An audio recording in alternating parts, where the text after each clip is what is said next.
Harvest Festival still going on today. We've been here all day long. Ken Enlow here, broadcasting on Oregon Grapevine Media.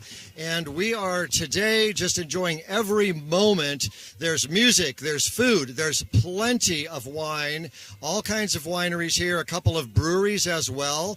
And with me right now is Terry McInttyre, who has basically chaired this event for the last several years. And we're just going to spend a few minutes with Terry just finding out a little bit about what's going on here. Terry, thanks for taking a few minutes. You're welcome. Yeah, we're excited about the event. We know you've put a lot of blood, sweat, and tears into this. Yeah, I put a lot of time in. I just wanted to sort of correct that. Pat Swanek and I we're co-chairs. We've been co-chairs for the last 4 years together.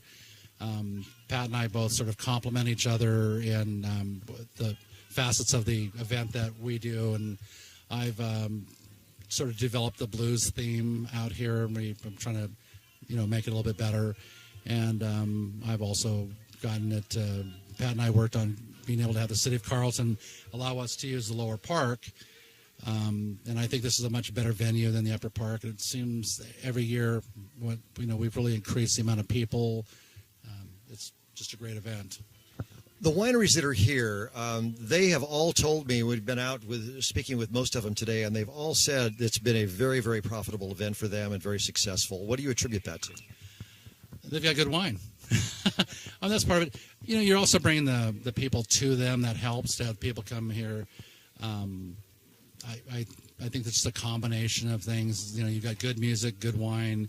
The venue's nice. So I think that's, it's a little more complicated than just, gee, I did it. No, I didn't. I had an idea to make it more blues-centric, and I think that has worked out well for us. So, yeah. You also are the founder of Stone Griffin Winery here in Carlton, right? Yes, sir, I am. Yeah. So I don't want to leave that out, and your wines are represented here as well. Tell us a little bit about the history there.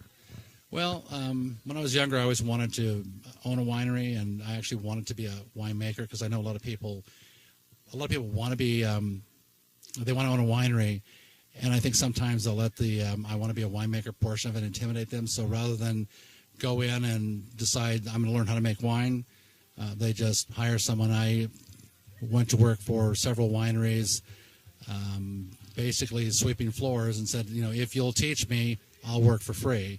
So it's always been a lifelong dream, and I was fortunate enough to retire early. I retired at 45, and I've been doing this for the last 20 years. So, wow. So it's a labor of love for you.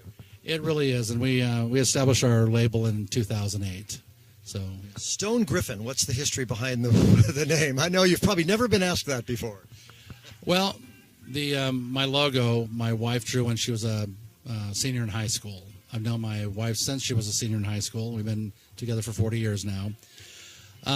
She drew that, and I was traveling back to South Dakota, and I found a cast griffin, so I bought it for her. And then when we were sitting around trying to come up with a name for the winery, we did a winery naming party with friends. And one of our friends was a medical marijuana user, went outside, was medicated himself, came in and said, dudes, I've got it. Stoned Griffin Vineyard. Okay. Yeah, and I said, well, Stone doesn't work very well. Stone sounds good, so we'll go with that. And he goes, no. Stone Griffin. And everybody just started cracking up because they're going, Steve, Stone is cool. Stoned is going too far, so that's... Just leave the D alone. Just lose the D. Lose the D, yep. Wow, what a story. That's amazing. And the rest is history, and you've got a number of award-winning wines, I should say.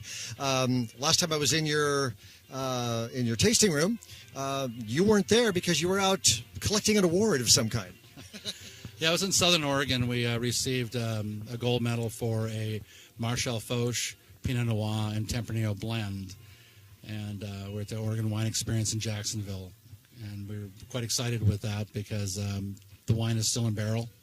So we didn't even have it in bottle. So it was just kind of crazy. Yeah.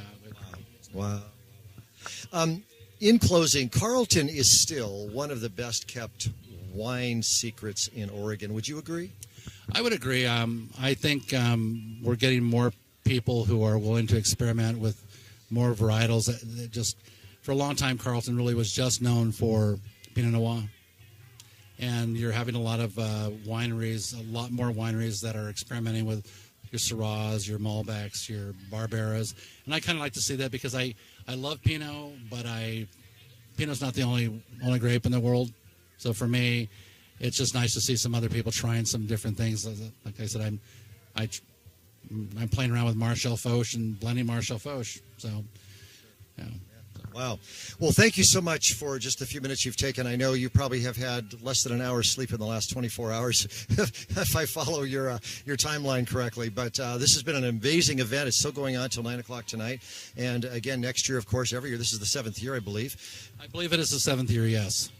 And so it's a lot of fun. It's just good, wholesome family entertainment because it's not just wine. It's not an adult issue here. We had a children's children's grape stomping competition this morning and a watermelon eating contest, right? Yeah, we try to make it really family friendly. I wanted people to encourage people to bring their children here. I'm very careful with the wineries that I've selected to make sure that we have people that understand. I don't want you serving intoxicated people. You know, it's for their own good. It's also for the event's good. You don't really need people stumbling around drunk. And I've been to too many wine festivals where we've all seen it. Right. Well, you've done a great job, and I have yet to see that today. People are just enjoying themselves, enjoying the food, enjoying the wine, enjoying the music going on here till 9 o'clock tonight. And, again, thank you so much for taking a few minutes out of your busy day. Appreciate it a lot. Thank you. It's Carlton Crush Day, Carlton Crush Harvest Festival out here in Carlton at the Lower Park.